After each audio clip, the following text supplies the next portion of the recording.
This week, Ramsey Solutions is not spot on when it comes to reverse mortgages. More after this short message.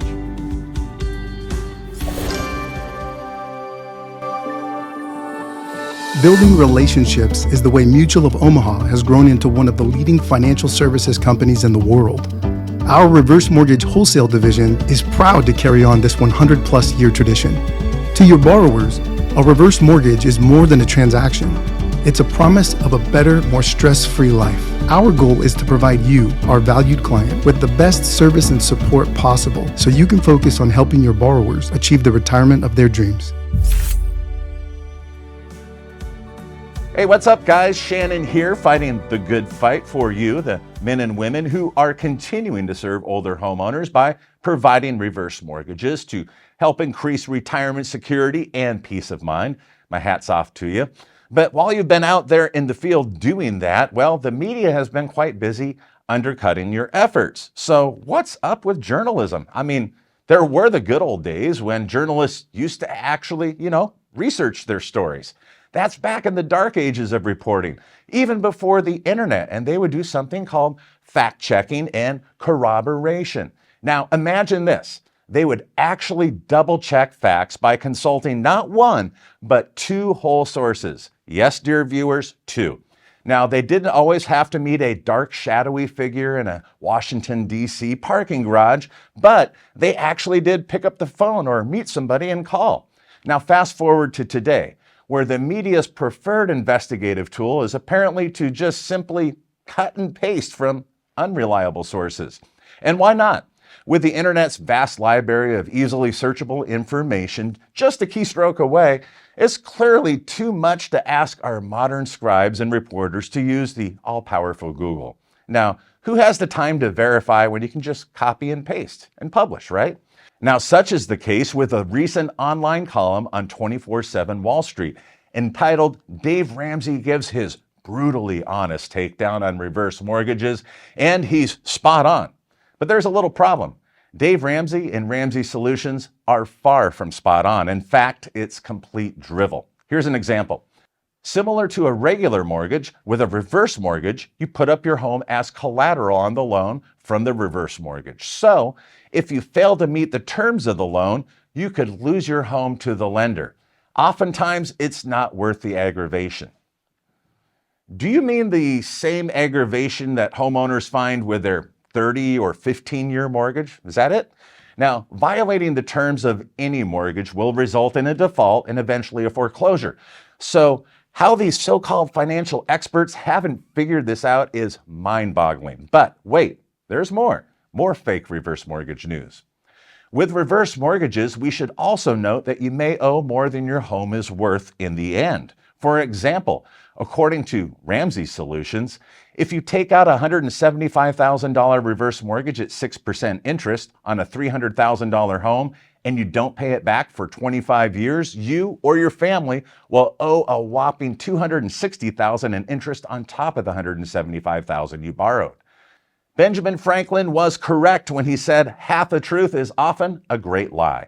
Now, while the balance of a reverse mortgage can ultimately exceed the home's value in the end, what Ramsey Solutions fails to mention is that both family members or the borrowers themselves can opt for a deed in lieu of foreclosure, where they simply walk away, transfer the title to the lender, and they avoid any deficiency balance. But more importantly, Ramsey Solutions conveniently omits the non-recourse protection of the federally insured reverse mortgage or the home equity conversion mortgage. Now, reverse mortgage professionals, you're familiar with the non-recourse clause, but it basically means that neither the borrower nor their heirs are going to be liable for any amount or any balance that exceeds the home's value at the time that the loan is terminated. And no other assets can be encumbered by the HECM reverse mortgage in such an instance. Now, in fact, family members are actually in a position where they could opt to purchase the property for the lesser of the loan balance or 95% of that. Now, to qualify, the heirs must show legal transfer of title that was triggered by the death of the last borrower, after which is typically accomplished with a simple estate plan or a will. Now, the column concludes saying, again, if you're thinking about getting a reverse mortgage, don't do it, says Dave Ramsey. Now, also for further advice on reverse mortgages, you should check with financial advisors. Well, I would simply counter and say, hey, if you're going to report on reverse mortgages, seek further advice from actual reverse mortgage experts before publication. Now, I forwarded many of my less snarky comments to the editorial team of 24/7 Wall Street. Haven't heard back yet, but I'll let you know if I do. And we also included a link to this column on the show notes here where you can make your thoughts known to the editorial team as well. Now, as far as reverse mortgage professionals, they know this. This is not an isolated incident in the media. We've seen this for decades. Case in point, just recently, 2 weeks ago, I found a Palm Beach Post photo collage posted on December 2nd, in which the caption read, an 84-year-old West Palm Beach man was being evicted from his home, which is tragic. But listen to this. After taking a reverse mortgage on October 16th, 2024, I asked myself, how could a new reverse mortgage result in a foreclosure in less than 2 months? Well, it didn't.